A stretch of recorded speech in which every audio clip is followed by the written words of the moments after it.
Let's talk now about the symptoms of adulthood. Even for me, like it or not, it will be time to grow up.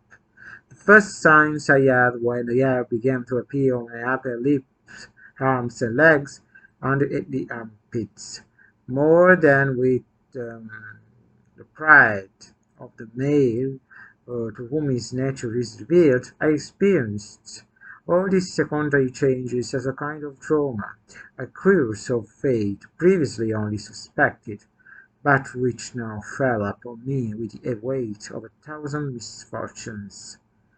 I wanted to remain a child again. I wanted to be small, short, pampered by anyone who saw me still tender, defenseless.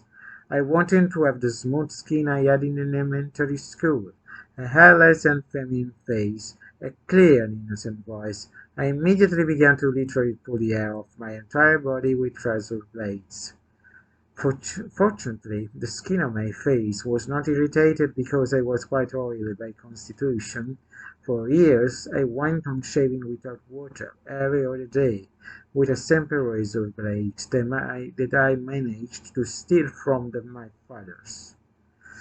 Dad never I even asked myself after a certain point whether or not I needed to shave.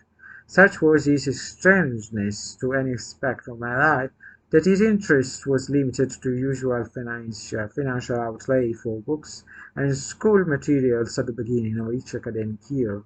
One day, however, he caught me in the bathroom holding a razor blade. I always shaved in secret because I thought it almost a shame that those annoying tiny keratin appendages sprouted. My father forced the bedroom door open, violently opened my hand, with which I was desperately trying to wind his blade, and slapped me in the face for insult. Why hadn't I asked him if I needed shaving material? Shaving foam, pouch and brush appeared as if out of nowhere the next morning in the bedroom, evidently for me to use as I pleased. Obviously, I didn't even think about touching one of those diabolical tools. I had been exposed, it was true, but I would never stoop to give the yoke that satisfaction. I continued, I continued to shave, deluding myself that once the facial hair was gone, any hint of the advancing sexual maturity would also disappear. Was I really a boy?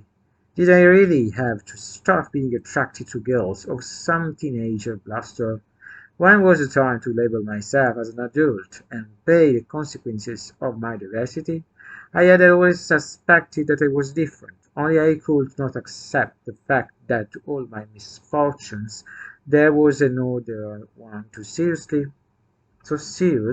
that I could not have put it behind me, even if one day I had managed to change house, family, country, nation, and past. I didn't want to be a boy, but I was sexually attracted to boys. Darkly. Was I gay? No. I wanted to convince myself that gay people made me sick. I didn't even want to consider them as belonging to the human race. Quite simple fact, because in the closed and retrograde environment where I grew up, who had ever had contact with this species of mythological animals, the result of urban legends emerging media advertised. I preferred to close my eyes and pray to God that he would at least remove this cup from my destiny. In fact, I managed to exorcise its spectre for several more years. In my solitude as an ugly, unpleasant, and antisocial nerd, it would have been really easy and painless for me to also become a sort of a hybrid being, a naive and sexual child, to be left behind in the spontaneous, irresistible advance of my companions towards the joys and torments of effective maturity. See you next video where I will talk about the death of my grandfather.